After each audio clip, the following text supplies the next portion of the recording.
Some folks like to sigh, some folks do, some folks do, some folks long to die, but that's not me nor you. Long live the merry, merry heart that lasts by night and day, like the queen on earth, no matter what some folks say. Before I get started talking about us, I want to make sure that as you're walking through the cemetery today, you take time to look at the names and the dates of all the people that are here and ask yourself, how many years has it been? How many generations have passed, forgotten since the first pioneers built Fort Clark and later Peoria? Who were these men and women? You might ask, who am I? Well, I'm John Hamlin, and I was one of the first pioneers here in Peoria in 1822. Well, don't forget me, John. How could I forget my lovely wife of 50 years, Cynthia Hamlin? I was born Cynthia A. Johnson, 1807, in Ohio. But my family moved to Springfield, Illinois, where my father was friends with the father of William Herndon, Abraham Lincoln's law partner. I remember. Yes, Cynthia. You'll get your turn in just a minute. Let me tell them a little bit about life here before you arrived in Peoria. Oh, yes, John, you go ahead. I was born October 25th, 1800, in Hamden County, Massachusetts, to a family of meager means who, when I was at the age of 9, sent me off to live with a neighbor where I would earn my room and board, working with them, and save up for my education. When I was 16, my brother hired me to be a traveling salesman for him, peddling a wagon full of goods throughout all of New England and Pennsylvania and Ohio. You see, my Johnny was much like Mr. Lincoln, a pioneer boy whose family depended on him. And just as Mr. Lincoln went down the Mississippi trading goods, John traveled as a trader.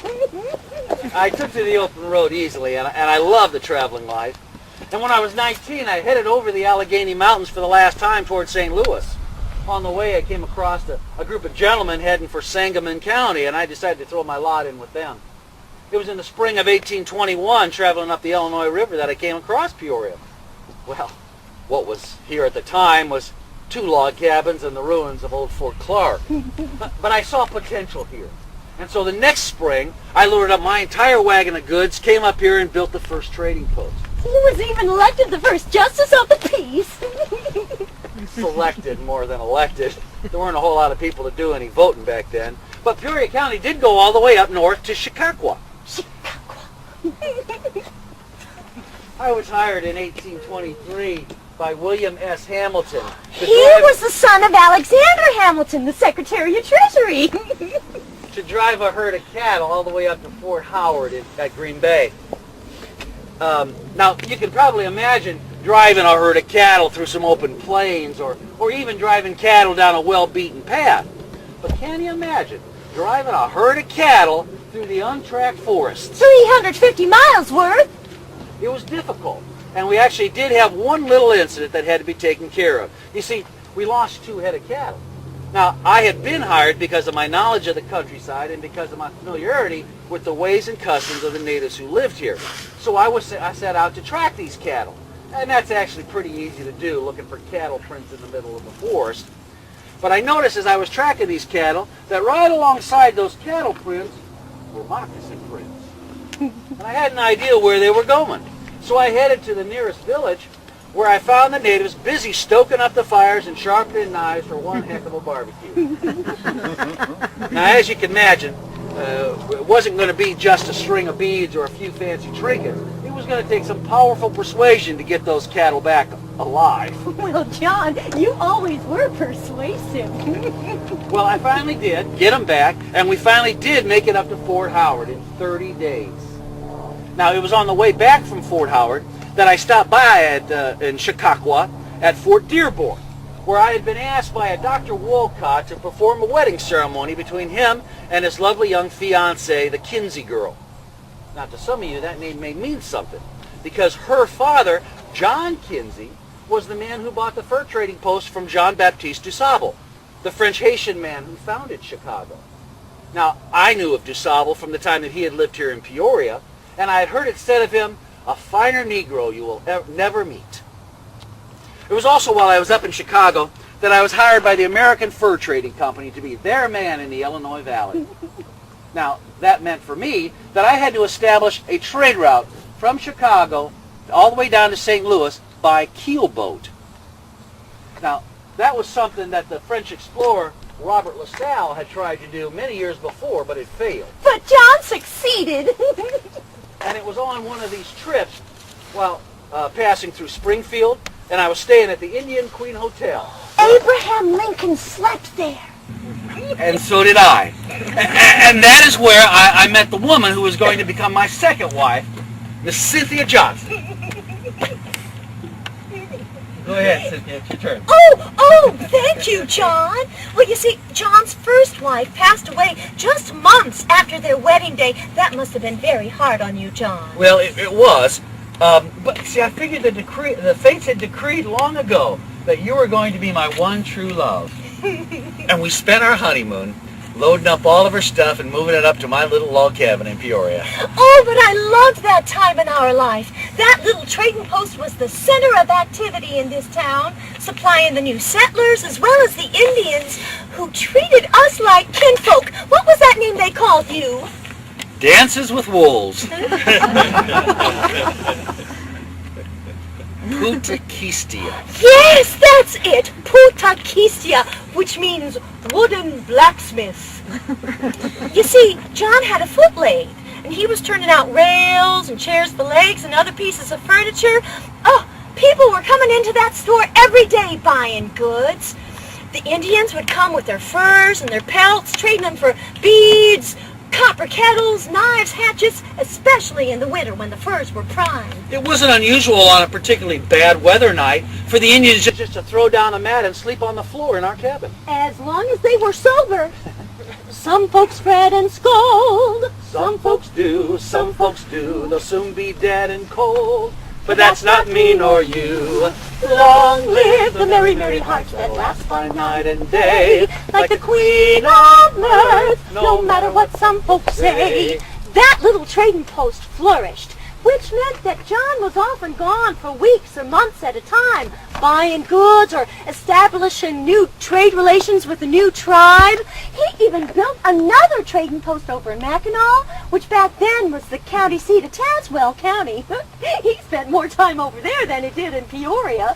I like to think I had no small effect on you finally deciding to sell that trading post for a handsome little profit. You see, I was happy to sell both of those trading posts and to start up the simple life of farming.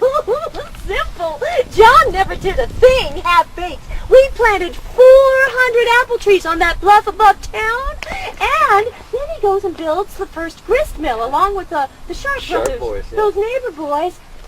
They put out maybe 50 barrels of flour in season on a good day, shipping it as far south as New Orleans.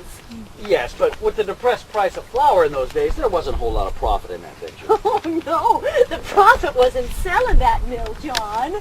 You always managed to come out on top of things. His friendly, fair-minded way of doing business finally got him a seat in the General Assembly as a state representative in 1834. By 1836, he was a state senator. Just when I thought I had him home, he's traipsing down to Vandalia taking care of the affairs estate while I'm left managing the farm. But didn't I build you the first frame house here in Peoria? You liked that well enough down there on Jefferson Street. He even plastered that house himself. It was so cozy and snug. Some of our friends from the state capitol will come to visit us there, including Abraham Lincoln. Yes, Abraham Lincoln was a friend of ours and would often stay in our home when he came up to Peoria to visit. But, see, we didn't always see eye to eye politically. Oh, no. Remember when they were trying to move the state capitol from Vandalia? See, I was the advocate to move it to Peoria, the center of the state, the heart of Illinois. Lincoln and the other Long Nine wanted to move the state capitol to Springfield. Now, let me put it to you. What do you think would have made a better state capital? Peoria, where it is, or Springfield way down there? You can say it. Good answer. We all know who won that battle, though. But not because he was right or wrong, but because Lincoln had a natural ability of bringing rival factions together to reach a compromise in order to pass legislation that would be helpful for everyone. What Lincoln did was he got the Chicago delegates to agree to vote for the new capital to be in Springfield in exchange for the full funding of the I&M Canal. Now, the I&M Canal was my pet project. I mean, I realized that by opening up the river trade routes from Chicago to St. Louis was going to increase trade for everyone and improve the lives of everyone in Illinois. Thank goodness you two patched things up. It was a joy having Lincoln in our home. What a storyteller he was. Yeah, it was really nice living in Peoria back then. I just used to love watching Peoria grow from this little 2-log cabin village to the international center of commerce that it's become today. Indeed, but you can't discount your role in all this, John. It wasn't as if you sat in a rocking chair watching it grow. My husband feigns humility. He planted the seeds of commerce in this town. I never could have done any of this if you weren't watching the store or minding the farm while I was off doing business. We planted the seeds of commerce and nurtured their growth. John Hamlin was a man of many firsts. In addition to building the first keelboat, the first grist mill, the first dry goods store, the first frame house in Peoria, he also helped to fund the first fire trucks. We needed fire trucks.